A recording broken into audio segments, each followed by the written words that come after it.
Programski direktor EPK Mitja Čander je danes predstavil program, ki se bo v okviru projekta Evropska prestolnica kulture prihodnje leto odvijal v Mariboru in partnerskih mestih.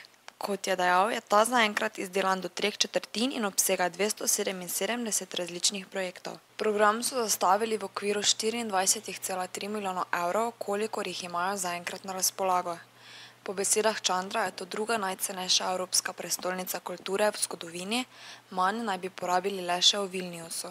Med večjimi projekti so 12 s predavanji svetovnih intelektualcev ter gostovanja nemško-nizozemskega fotografa Ulaja, ki v zadnjih letih raziskuje vodne izvire, reke in dostopnost vode. Po besedah Čandra bo Maribor v letu 2012 središče za umetnost vode. Med večje projekte še spada Zagrebška filharmonija z Ivom Pogoreličem, Dunajska državna opera s Figarovo svatbo in Ruski orkester Osipov. V program pa sodijo tudi ključi mesta, ki bodo vplivali tudi na vizualno podobo mesta Maribor. Eden izmed njih je regionalni knjižni sejem, ki bo 5-dnevna mednarodna prireditev za knjigarnarje, literarne ustvarjalce in ljubitelje knjige. Okoli mesta bo z lasersko projekcijo rekonstruirano srednjeveško mestno obzidje, v mariborskem mestnem jedru pa naj bi se pojavila alternativna veleblagovnica.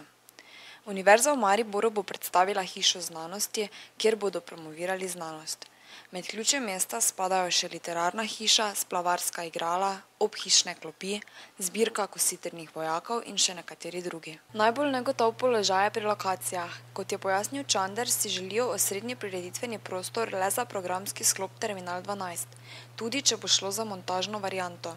Za ostale pa bodo uporabili že razpoložljivo kulturno infrastrukturo ter sicer prazne in opuščene prostore v mestu, bodisi v občinski ali zasebni lasti. Kje bi lahko bila ta osrednja lokacija, zaenkrat še ni znano.